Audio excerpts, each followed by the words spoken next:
Good afternoon and welcome everyone to another episode of Community Relations Corner, where we discuss issues of concern to New York's Jewish community and our friends and partners all over the city and metropolitan area. I'm your host, Michael Miller. I'm the Executive Vice President and CEO of the Jewish Community Relations Council of New York. And on each episode of Community Relations Corner, we're joined by guests representing the political, religious, economic, and diverse community leadership in New York, including the diplomatic leadership in New York, many of whom I've had the honor of getting to meet over the course of my long tenure here at JCRC. Together, we're going to discuss current events impacting New York's Jewish community and its neighbors, as well as the state of our city, the state of our state, the state of our nation, and today, even talking about the state of the world.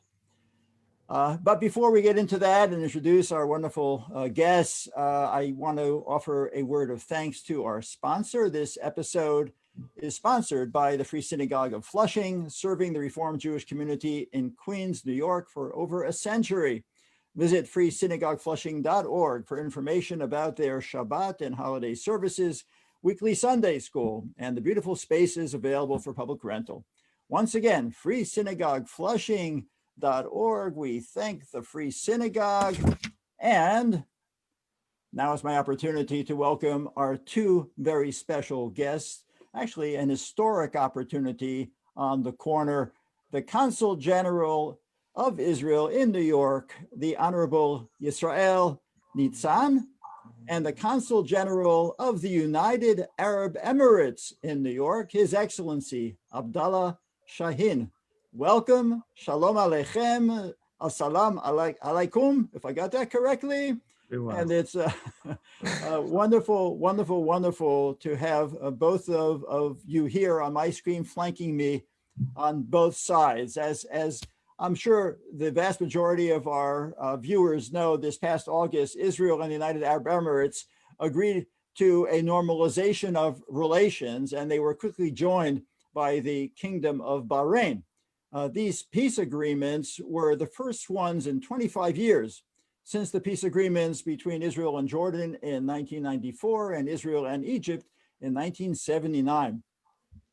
Today, we're going to delve into the details about this peace agreement and explore how this agreement relates to us here in New York. But before I even get into that and start the questions, I also want to mention that one of my very dear friends, Mike Granoff, shot me an email this morning when I woke up. He did it overnight because he lives in Israel, and he's involved in building relations commercially between Israel and the United Arab Emirates. So there's a group of Israelis and Emiratis who are on this WhatsApp group. So the flyer for this Community Relations Corner episode is circulating in the Middle East. And we're very happy to have Mike and others from the Emirates, as well as in Israel, joining us today. And I'd like to start off with a question for His Excellency, for the Consul General from the UAE. Many of our viewers are well connected and knowledgeable about Israel, but we're not as familiar with the United Arab Emirates, your country, Your Excellency. Tell us a little bit, please, about your country and its population, and the diversity within the country, too, that we're likely not terribly familiar with. Well, Michael, allow me first to thank you for having me, and I thank everyone for being here. And I'm really thrilled and excited to be here today. It's a great opportunity, and thanks to my colleague Israel for being here today also. And the UAE is a very small country that is established almost 50 years ago. It's based in the Gulf region, part of the GCC, which is the Gulf Cooperation Council. It borders with Saudi Arabia and Oman, oversees the Arabian Gulf and the Gulf of Oman. Consists of 7 emirates, thanks to our founder, Sheikh Zayed bin Sultan Al Nahyan, who started the union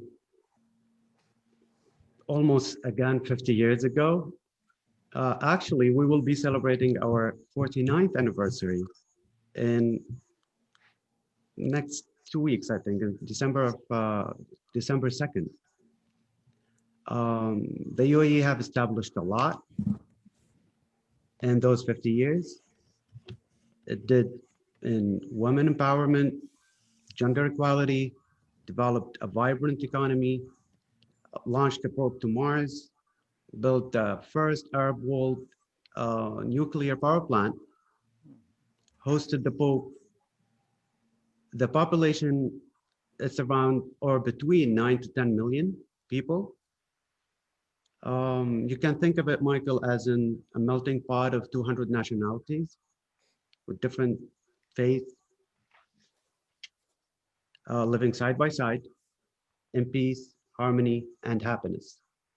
And thanks to the late Sheikh Zayed bin Sultan, the founder of the UAE, who embedded the values of tolerance and the inclusion that is part of our DNA in our country today.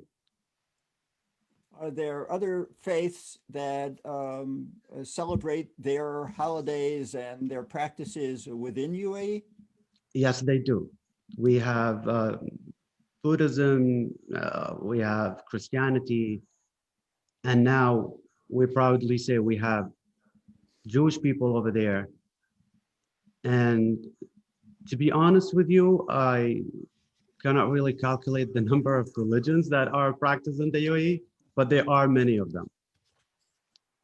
I won't press you on that, but it's been widely reported that unofficial relations between your two countries, between the UAE and Israel, kind of dates back a number of years. In 2015, Israel opened an official diplomatic mission in Abu Dhabi to the International Renewable Energy Agency. So before what's referred to as the Abraham Accords, what sort of contact did your two countries have? We'll start with Consul General Nitzan. Michael, first of all, I want to thank you and all our friends in JCRC New York for hosting this this very important conversation, and of course my friend Consul General of the UAE for joining me in first of all sharing our new friendship with the Jewish community and not only the Jewish community in New York. I think that not many people know that Israeli diplomats have been working in building these relationships. You asked me about the official contacts. So Israeli diplomats have been building these relationships for almost 2 decades now, and especially, as you said, in the last 4 years or 5 years, and you mentioned the mission in Abu Dhabi. I want to mention another mission, which is our virtual embassy to the Arab Gulf, active on Twitter, and which we have ongoing, and I have to say very positive and friendly engagement with people in the region. I can share from my experience of the working at the UN that I had very good and very friendly work relationship with diplomats from Sunni Arab world and especially the Arab Gulf. They were excellent. They are excellent diplomats, and it's my privilege to work with them. And what I'm describing here is not an exception. So it was all across the board globally. So in many ways, I think we can say that it was a matter of time for all of us to make this, to go out public with our relationship. Thank you. And Consul General Shaheen, what do you view as some of the commonalities that have helped bring Israel and the United Arab Emirates together to be able to sign the Abraham Accords? Well, as far as I know, and Israel can probably help me out with that, the agreements that I know of, we have signed. It's in aviation, consular affairs, trade and investment, technology and artificial intelligence, and of course in healthcare, COVID-19 research, food security, agriculture. Michael, we see the potential that this will create for our countries and the region. And we did see great delegations that have been visiting and whom actually signed those agreements. And just last week, I saw an Israeli firm investment in Abu Dhabi based on electric scooter company. Flights established. Sorry to interrupt, but that's my friend, Mike Granoff. He's the one Such a who's, small world. yeah, who's leading that partnership. I'm sorry, go ahead, please. And flights have been started. I think Dubai already actually goes to Israel right now. And Etihad just announced that they will start beginning next March. Daily, I think a daily flight to Tel Aviv. And I really believe and I see that the young people especially are very excited for this opportunities ahead. And there's so much upside and common benefits that will create for two countries. And Consul General Nitzan, do you want to amplify that? Well, of course, I want to amplify that. I have to say that I had an excellent first meeting with Abdalla Shaheen, and we had a wonderful conversation. And I think that in many ways, you asked about the commonalities. So I think that we are both young countries that have developed a thriving economies, and in just a few decades, stories of success in the Middle East. Both are cutting edge of innovation and technology and share the same entrepreneurial spirit. So in many ways, this is a very solid ground, common rationale, common language even in our very initial engagement here. And I think that, but I think that I'm sure that we're going to talk about the geostrategic importance of the relationship, the Abraham Accords. But I think that the groundbreaking development here, and I think that I connect to what Abdalla just said, is in the way that it affects the lives of each and every citizen in our countries. And I served as a diplomat in Egypt, and the relationship was back then based on, in essence, was limited to relations between the governments. Here, the major change in the historic magnitude, I have to say, in the relationship is actually the relationship between the peoples. It's not only government to government. Both governments understand the importance of the relationship, but I think that what we're seeing here is the excitement of the people in forging relationships, in building relationships, in finding the opportunities to collaborate in different areas. We're now working together. Medical centers in Israel and medical centers in the UAE are working together in finding solutions to COVID-19, the most pressing issue on our agenda. And I think that this is a very promising beginning for this relationship and for the future of the region. And Consul General Shaheen, considering that this was a historic and the first time in 25 years that Israel had a peace agreement with a country in the Arab world, what changes have you noticed, even within your own country, country to country? Has this impacted on any other relationships? We of course we know about Bahrain, but do you see this potentially moving forward and the opening up of the Middle East as a potential huge market with the sharing across the board, including the state of Israel?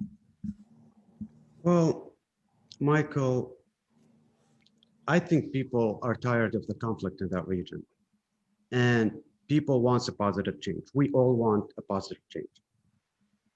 And the priority is to continue to modernize and stabilize the broader region. We see two strong, future-oriented countries work together for a brighter future. And I think you will see things to begin with agreements and partnership in the businesses and culture soon, hopefully.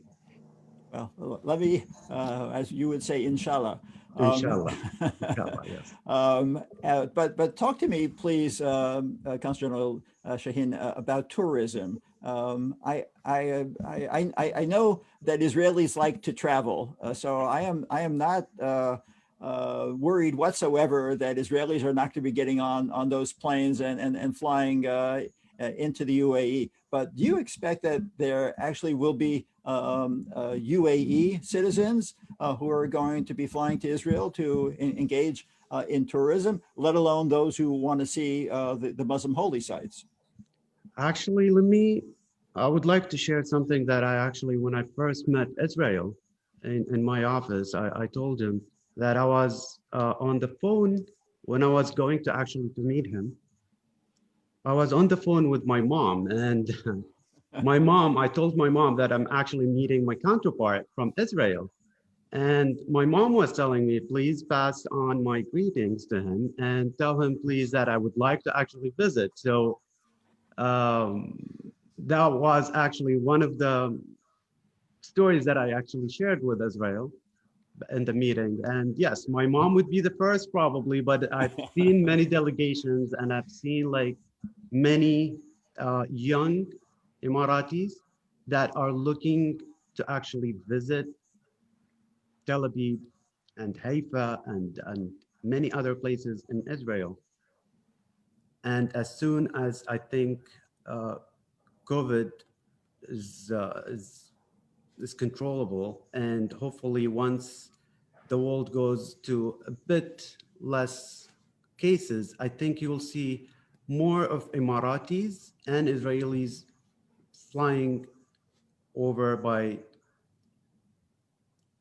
I would say 50% more than now.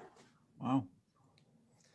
Maybe, Michael, I should add Yeah, that please. Israel and the UAE signed a visa exemption agreement. So I have to say that now it's much easier for Israelis to travel to the UAE than to New York. But True, true. But tell me, Consul General Shaheen, please, you have a lot of people who are watching this program. What in UAE and the United Arab Emirates is there for us to see if we're going there as tourists? Well, that's a very good question, Michael, actually. Many, to be honest. And Dubai, Abu Dhabi, Sharjah, each state, and Ajman, Fujairah, Ras Al Khaimah, and Al Qaywiyah, the 7 states, each one of them has its own, I would say, vibe and character, and places that are beautiful. And Sharjah is very well known, just so do Abu Dhabi and Dubai.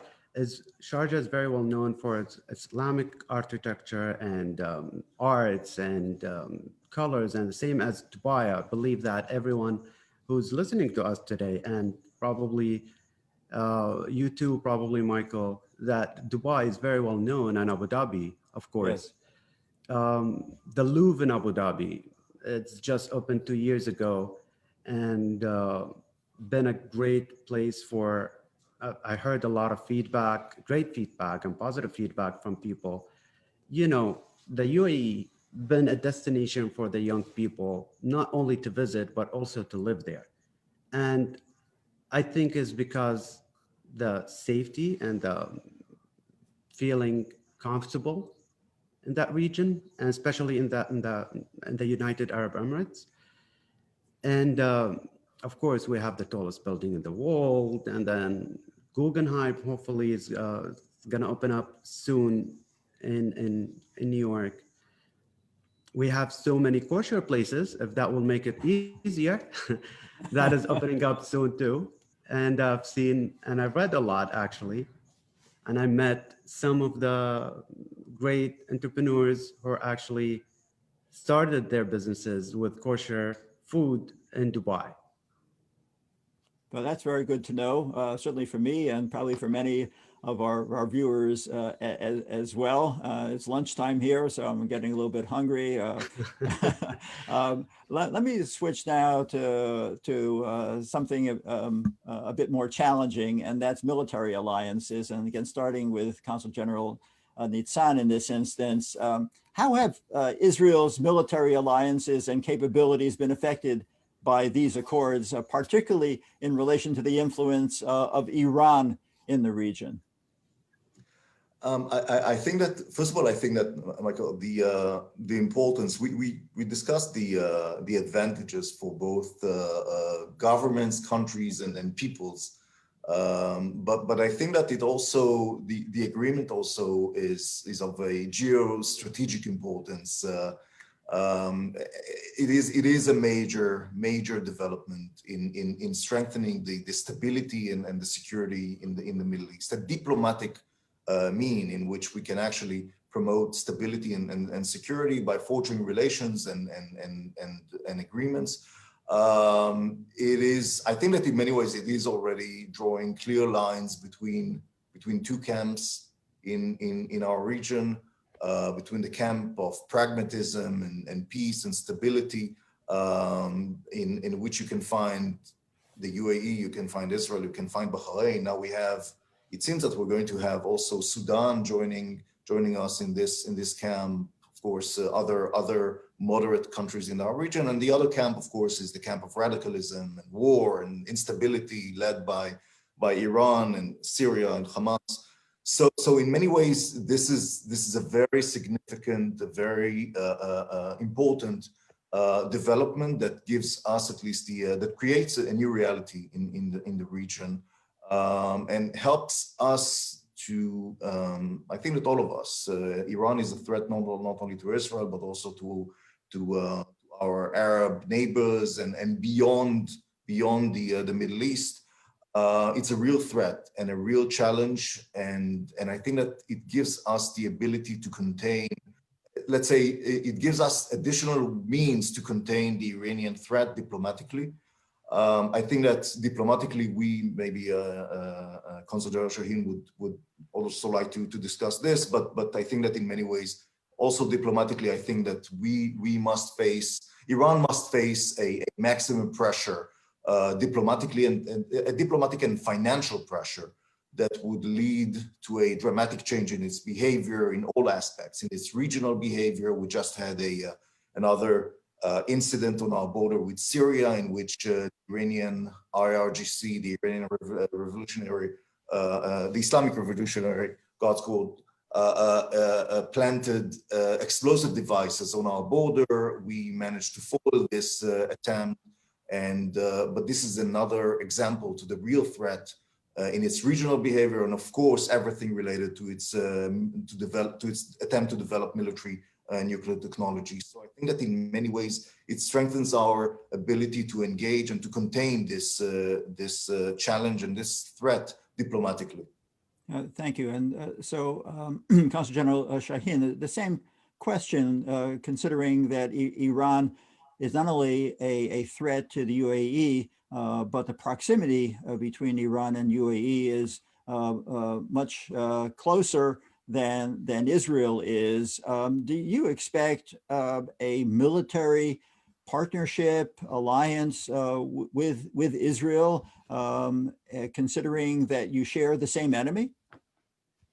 Well, that's a very good question. I think it's too early to talk about that. I would actually leave that with headquarters, as I would say it. But I do agree that, as I mentioned earlier, Michael, that people are tired of the conflict, and especially the people are in that region. And we all look forward for a positive change. Iran is a threat, but our priority is to continue to modernize and civilize the broader region. So the more that we talk culturally and peacefully, I think we will have a very strong future, not only with two countries, but all the surrounded countries too in that region. So thank you. And what about within the framework of the Arab League? Do you sense that there might be a shift happening and that other members of the Arab League will normalize with Israel? Well, to be honest with you, I think there would be. But I mean, we hope that we serve as a positive and a forward-looking model for the region. And I think this agreement can be used, and we hope that can be used as a tool for other countries moving forward. And the UAE cannot speak on behalf of other countries, but depends on their own national interest and what is best for their people. I think they will move in this direction. Do you think that the Abraham Accords, Consul General Shaheen, potentially could influence, favorably influence prospects for peace between Israel and the Palestinians? Well, Michael, as you know, the UAE has been a long supporter for Palestinian people. And the accord maintained the viability of two-state solution as endorsed by the Arab League and international community. It creates new dynamics and possibilities in the peace process. And I think this agreement between us and Israel will be a step forward and a positive, hopefully and can be used also, as mentioned earlier, as a model for other countries in the Arab League. Thank you. Yisrael Nitzan, Consul General, do you want to respond to that as well regarding the Abraham Accords and Israel-Palestinian prospects for peace? No, I think that's, again, I think that the reason that this is such a groundbreaking development in the region is that we, both the UAE and Israel, give priority to the well-being and the needs of the people in the region. And I think that in many ways, this is, again, we basically, this is the first step in order to promote peace and security and stability in our region. And of course, we have seen already progress of course, with Bahrain joining the UAE, and later statements made by Sudan, for example, of its intention to normalize the relations with Israel, a major ally, I have to say, of previous major ally of Iran. So this is just an example of the changes, the dramatic changes in our region following the signing of the Abraham Accords. And of course, we hope that many others will follow, and we find the opportunity to engage with informally with many members in our region, and we believe that they should do that. And again, we hope that this agreement, the Abraham Accords, would actually change the future of the Middle East, change the dynamics, the relationships in the Middle East. Now, the agreement also gives, let's say, the Palestinians the opportunity to change their behavior and to adopt a more pragmatic and less rejectionist attitude and join this regional process. And I think that this is a paradigm shift by promoting regional process, peace process that would bring all members of hopefully all members of the region to this process. And of course, we hope that our Palestinian neighbors will decide, let's say, to join this camp. And I divided the region into two camps: the camp of peace and the camp of war and instability. I think that they should choose to join this camp of peace and stability and prosperity in the region. Hey, thank you. And Consul General Nitzan, your president and your prime minister, President Rivlin and Prime Minister Netanyahu, both called President-elect Joe Biden to congratulate him. What do you think as we move forward to January the 20th and beyond? What kind of impact do you believe there's going to be, or any shifts that you sense with an incoming administration? It was in the Trump administration that the Abraham Accords were fashioned, but with an incoming Biden administration, what expectations do you have? And I'm going to ask the same question, and you can prepare, Consul General Shaheen. For first, Consul General Nitzan. First of all, I think that first of all, I have to say, as my Prime Minister said, we thank the American administration, the Trump administration, for facilitating these relationships and pushing and promoting the signing of the agreement with the UAE and Bahrain. We also appreciate very much, again, the bipartisan support and commitment as expressed by by different members, both Democrats and Republicans here in the United States. And I think that promoting peace is a non-partisan, peace in the Middle East is a non-partisan issue. Israel is a bipartisan issue. It should be a non-partisan issue, but also peace with Israel should be a non-partisan issue. And I think that this is the interest, also as expressed by senior leaders of the Democratic Party. And we do hope that to see this relationship keep on. We do hope that to see the continuation of the relationship and the agreement with the UAE, the Abraham Accords, to see more countries joining this camp, and in a way that would promote peace in the Middle East.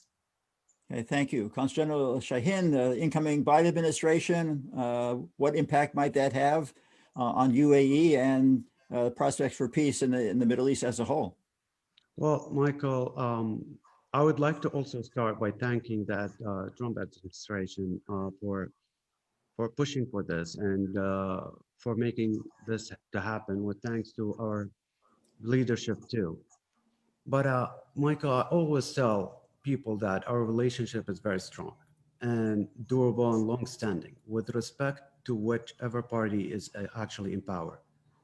The accord did receive a widespread bipartisan support in the US and around the world. Our deep ties goes back to 1971, where the UAE started. The US was among the first countries who actually recognized the UAE as a country. And this is based off the shared values. The UAE and the US maintain a great relationship with the US, regardless of the president-elect.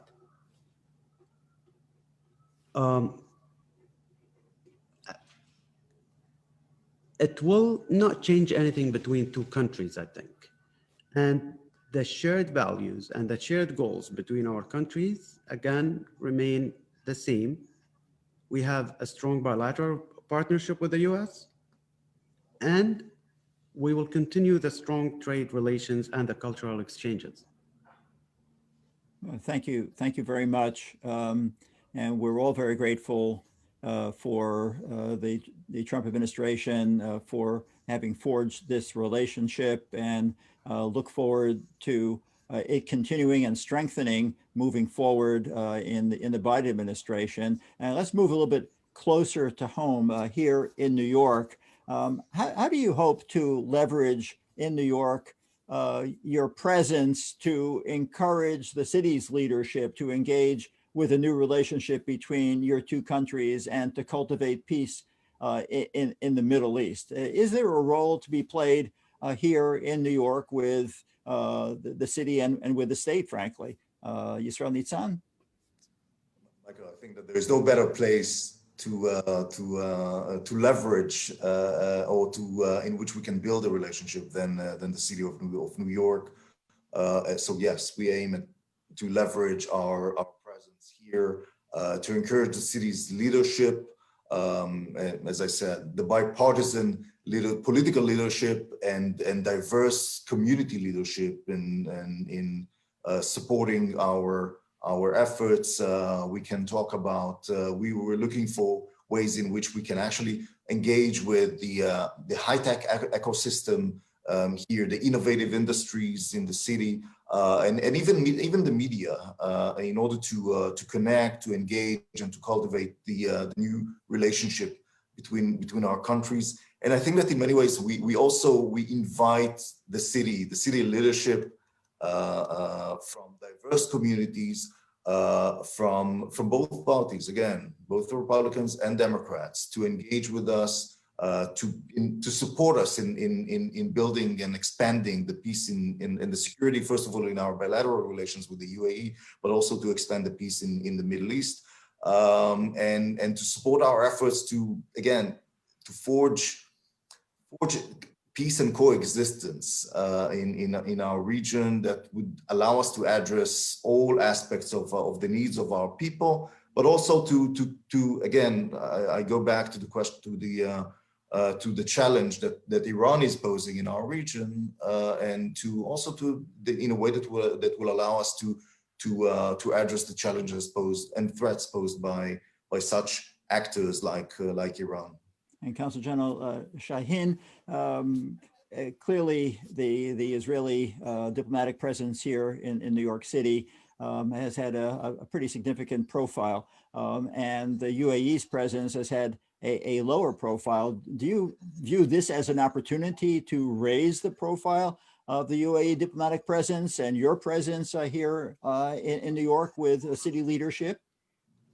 Well, Michael, as a Consul General, I work to promote the importance of UAE and US bilateral relationship and expand businesses and cultural ties in and around New York State. I also serve as a liaison for the US corporate and government officials and a resource for the UAE nationals residing on the East Coast. Fostering these people-to-people connection are crucial of this relationship. And allow me to say, I'm really excited to be point of contact for the Israeli businesses in New York to the UAE. Since the deal had been announced, a lot of interest. I can tell you the amount of enthusiasm around this new relationship through the many requests we have received to connect the UAE businesses and tourism. And I'm looking forward to working with Consul General of Israel to attract more opportunities. That's really something. You know, JCRC has sponsored missions to Israel, as Consul General Nitzan knows very, very well, for the past almost 35 years. And we need to think, I've led more than 90 missions to Israel myself. Maybe we should think about the possibility of not only flying to Israel, but flying to Israel and the UAE before coming back here to New York. That might open a whole new opportunity. But I'm glad that these Abraham Accords and the relationships now with Israel have spurred significant interest among the business sector, as well as the business sector of Israel here in the city. And Consul General Shaheen, we know very well that there is a very large presence in New York of Israeli citizens who either live here or are here as students or here for work. Can you describe your respective diaspora community here in New York? Is there a significant presence of Emiratis living in the New York area? Well, I wouldn't call it a diaspora, but however, we have a growing number of students studying in New York area. 1,000 students in the whole country, sponsored by governments, I would say, and other organizations and sectors within the UAE. Michael, you know, educational exchanges are very important for our youth to be leaders for a globalized world. Many Emiratis also live and work here. Some are seeking medical care, and some are here for businesses. But let me also say that the UAE has been a destination in the Middle East for the young people seeking opportunities because, again, it's a high rate of happiness and security and a safe place to be. Right. So I'm aware, if I'm not mistaken, that the New York University, NYU, has a presence in Abu Dhabi. And through JCRC's faculty engagement program, we have accompanied professors from New York to Israel, and a professor from the NYU campus in Abu Dhabi has also made his way to join our group. And I'm hopeful that we can create additional partnerships between, on the higher education level, professor to professor, between New York, the United Arab Emirates, and Israel. Israeli students hopefully will be welcomed. I mean, they are welcomed already to be studying in NYU Abu Dhabi. We cannot be more proud of NYU Abu Dhabi. And Michael, we have a Minister of Youth who actually graduated from NYU Abu Dhabi. And she's young, She's amazing. Her name is Her Excellency Shamma al-Mazroui. And I think she's been, for 9 years straight, she's been the scholar of NYU. Mm-hmm. Young scholar, I think. And it's a growing number of students, and I've been in contact with them so many times. I know them very personally. Even I know President Andy Hamilton, who we spoke together earlier, like a few months back, for opportunities that we can actually look forward. Actually, we spoke right after the announcement, and we've been looking for more, and I know that he has a really great perspective of it. Right after the Israeli and UAE announcement, he said, this has been waiting for a very, very long time, and I think it's a great time for it. Right. That's incredible. That's wonderful. Consul Nitzan, there's a robust higher education system in Israel between colleges and the universities, world-class colleges and universities. Do you expect for there to be educational partnerships between UAE and Israel? First of all, yes, I think that in many ways this is we as when I'm looking at the development since and even before the official signing of the agreements, we see I think that we see a lot of curiosity that in many ways was the basis for the relationship, and if I connect to what Abdalla just said about the people, we should listen to the people. These are, with all due respect to us, Consul General Shaheen and myself, we're diplomats. We represent the governments. Yes, we represent also the peoples, but we represent the governments. But in this case, and this is what is so exceptional in the Abraham Accords, we're talking about the people. We're talking about people who are looking for ways to collaborate, looking for ways to work together, and in many ways, yes. Also, in the academic world, we already see these dialogues between research centers in Israel and in the UAE. The academic world, of course, is not an exception, and I'm sure that we will see more and more collaborations and joint programs between Israeli academic institutions and the Emiratis. I keep on saying, listen to the people. Listen to the people. They know what is best for them. Consul General Shaheen, are you on the same page? Listening to the people? I think his video is frozen for the moment. So Consul General Nitzan, interfaith engagement and collaboration between the New York Jewish community and the Emirati presence here in New York. Do you foresee any additional opportunities moving forward? Of course. This is the interfaith is another dimension to our relationship. I think that first of all, the first sign of the acceptance of the other and tolerance was actually an official decision by the Emirati government to have kosher food in Emirati hotels. Both for Israelis, but by the way, not only Israelis, also American members of the American Jews who travel to the UAE. So I think that tolerance, of course, and the acceptance of the other, working together. Again, the religion dimension, the faith dimension is very important. And I think that in many ways, yes, we should work also in this aspect, on this dimension, in developing the relationship between the Jewish community here, as with the leadership and the religious leadership, the faith leadership in the UAE, and of course in Israel. While we're waiting for the Consul General to come back in, technology is wonderful when it works. Yes. When it doesn't, we'll tread water, but ask an important question. What level of diplomatic presence is there currently from the Ministry of Foreign Affairs, from the government of Israel in the Emirates, and what level of representation is there from the Emirates to the State of Israel?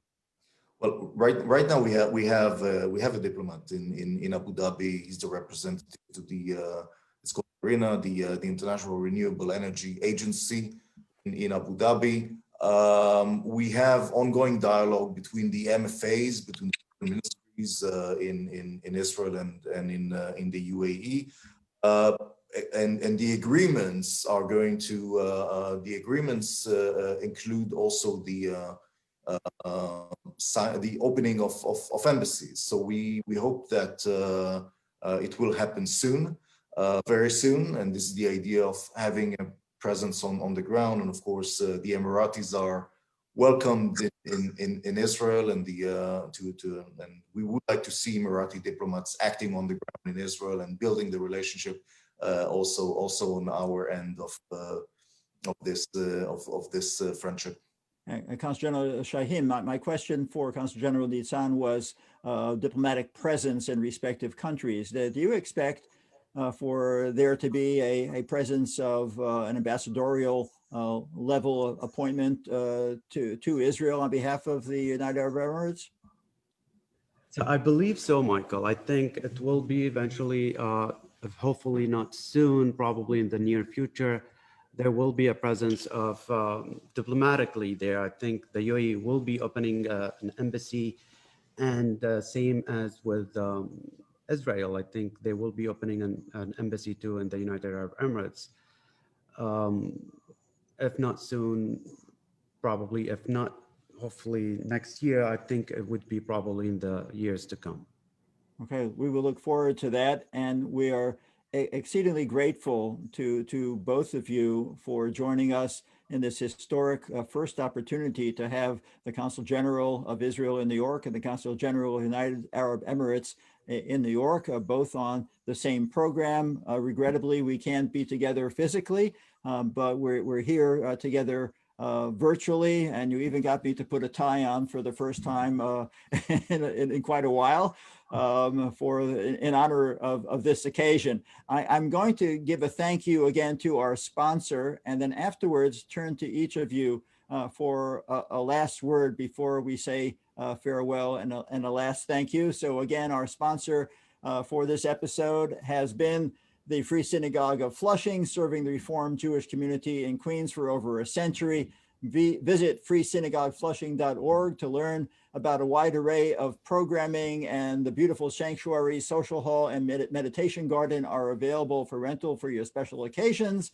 Visit freesynagogueflushing.org to learn about their Shabbat and holiday services and weekly Sunday school. Once again, it's freesynagogueflushing.org, and a shout out to their president, our board member at JCRC, Ed Schauder, to their executive director and cantor, Alan Brava, and to their Rabbi Jeffrey Gale, three wonderful friends and supporters, not only of the JCRC, but most importantly of the Community Relations Corner. So now that I've given both of you a chance to think about what you wanted to say as your farewell words, we'll turn to Consul General, not yet Ambassador, Nitzan, and then to Consul General Shaheen. So Consul General Nitzan.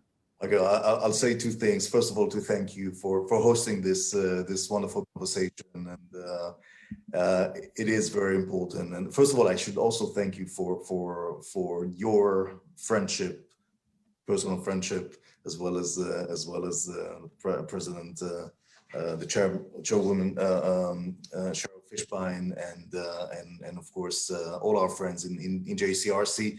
Second thing is, we're here, both Consul General Shaheen and myself, we're here in order to engage, and we are looking for ways to work together in engaging with the top leadership, the leadership of New York in all aspects, in order to promote our peace and to promote peace in the Middle East. And so don't hesitate to reach out to us, engage with us, raise ideas. We're happy to engage, and we're happy to promote this relationship. So thank you again.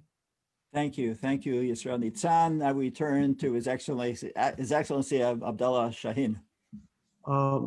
Thank you, Michael, again, and thanks to JCRC and thank you, Israel, for this great event today. Allow me to say that the UAE is proud to have a growing Jewish community. Early next year, we will be celebrating groundbreaking of the Abrahamic Family House, which will consist of a synagogue, a church, and a mosque sitting side by side. I look forward for meeting and participating in more engagements.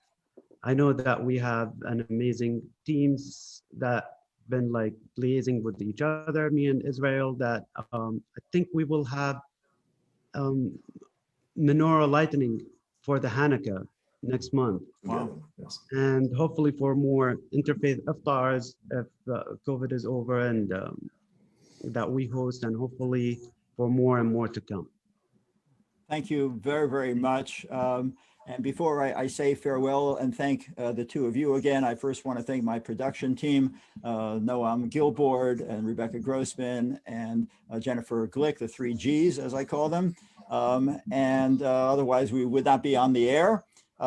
And I very much want to thank the two of you. Being a rabbi, I can't help but mention that during the readings from the Torah over the past couple of weeks, we actually have read about Abraham, speaking about the Abraham Accords, and his 2 sons, his first son Ishmael and his second son Yitzhak, Isaac. And for the fact that we have the Abraham Accords and we have the two of you being able to, as a Ishmael and as a Yitzhak, on the same program and speaking together for about an hour about all the different potential that there is for building relationships and peace in the Middle East, and cooperation is really very, very heartwarming. So my most sincere toda to Yisrael Nitzan and shukran to Abdalla Shaheen. I look forward to many, many other opportunities for all of us in the New York metropolitan area for engaging with the United Arab Emirates here in New York, its presence through you, Your Excellency, and to continue to enhance the relationship that has already been launched of these Abraham Accords, bringing our 2 communities together in peace. So shalom, salam, peace to all, and my most sincere thanks to the 2 of you for spending so much time with us, and our thanks to all our viewers all around the world who have participated with us today. Farewell to everyone. Be well, be safe, and look forward to seeing you again on the next episode of Community Relations Corner. Bye-bye. Shalom. Thank you. Thank you very much, Michael.